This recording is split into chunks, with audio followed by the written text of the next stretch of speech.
In 1927, Europe believed the storm had finally passed. 9 years had passed since the armistice ended World War I. The thunder of artillery was now a memory. The trenches that once stretched across France and Belgium had softened under grass and rain. New homes stood where ruins had dominated the skyline. On the surface, peace no longer felt fragile. It felt normal. But history often hides its turning points inside quiet years. By 1927, much of Western Europe appeared stable. Economies were functioning. Diplomatic relationships were improving. International cooperation seemed stronger than ever before. Germany stood at the center of this transformation. After the devastating hyperinflation crisis of 1923, economic reforms and international loans had stabilized the nation. Berlin in 1927 was vibrant and modern. Theaters were full. Jazz music echoed through cafes. New buildings reflected confidence and innovation. Germany had joined the League of Nations the previous year, marking a symbolic end to its isolation. Diplomacy replaced hostility. Foreign Minister Gustav Stresemann continued working toward reconciliation with former enemies, especially France. For the first time since 1914, Germany was not viewed solely as a defeated power, but as a partner in European stability. The spirit of Locarno, born from earlier treaties, still influenced diplomacy. Former enemies were speaking the language of cooperation instead of revenge. Across the Rhine, France cautiously welcomed this change. French leaders, still haunted by the destruction of the war, supported peaceful engagement. Entire regions of northern France had been rebuilt, but the scars remained. War cemeteries stretched across the countryside, endless rows of white crosses beneath open skies. France wanted security, but it also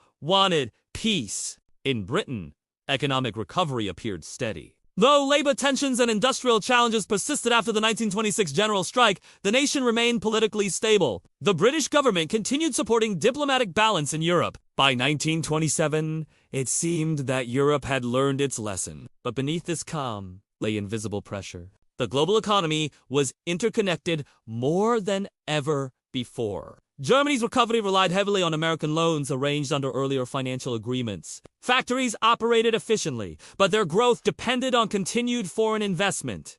Stability, though real, was dependent. At the same time, veterans across Europe continued to live with the consequences of war. By 1927, many former soldiers had settled into civilian life. They had families, jobs, and responsibilities. Public ceremonies honored their service. War memorials stood in nearly every town square. Yet psychological trauma remained poorly understood. What had once been called shell shock was often dismissed as weakness. Many veterans carried nightmares silently. Loud noises still triggered fear. The war had shaped them permanently. Peace did not erase memory. The younger generation, those who had been children during the war, were now young adults. They grew up hearing stories of trenches and gas attacks. For them, 1927 was about progress, culture, and possibility. Cities like Berlin and Paris experienced cultural energy unlike anything before. Cinema expanded rapidly. Modern art challenged tradition. Jazz clubs symbolized freedom and movement. It was a decade defined by change. And yet, political undercurrents quietly shifted. In Italy, Benito Mussolini had already consolidated power under fascism.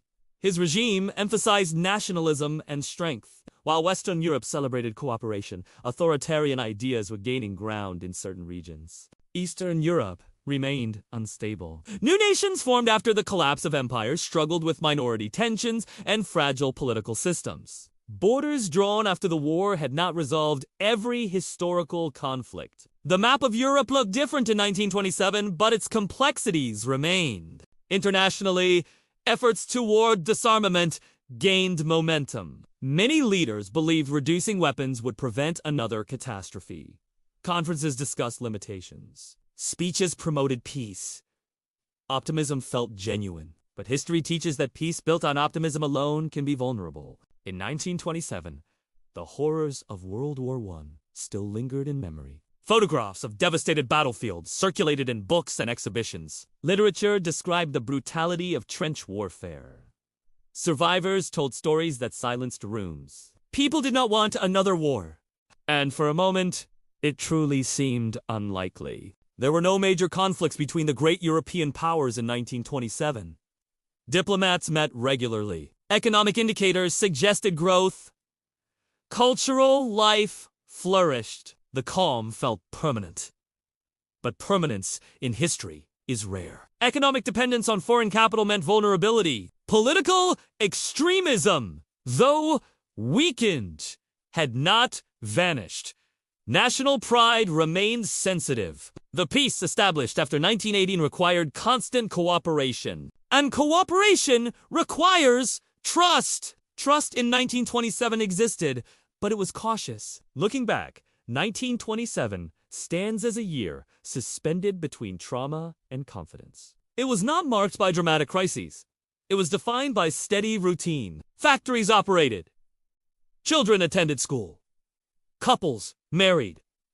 Businesses expanded. Europe functioned, but beneath that functionality lay unanswered questions. Could economic stability survive global shocks? Could political moderation resist radical movements? Could the memory of war permanently prevent another one? In 1927, few believed catastrophe was near. The continent appeared wiser. Diplomacy had replaced hostility. Former enemies sat together in international forums. Leaders spoke openly about reconciliation. For ordinary people, daily life felt hopeful. And yet, history often reminds us that the most dangerous periods are not always the loudest, but the quietest. 1927 was a year when peace felt secure. It was the calm that felt permanent. But peace is not guaranteed by time alone. It must be protected by decisions, fairness, and restraint. The Great War had reshaped Europe forever. By 1927, Europe believed it had stepped beyond that shadow. It believed the lesson had been learned. Whether that belief would endure depended on forces still invisible. Economic pressures, political ambitions, and a fragile human tendency toward division. For now, in 1927, the guns remained silent, and Europe walked forward confidently, unaware of how delicate that confidence truly was.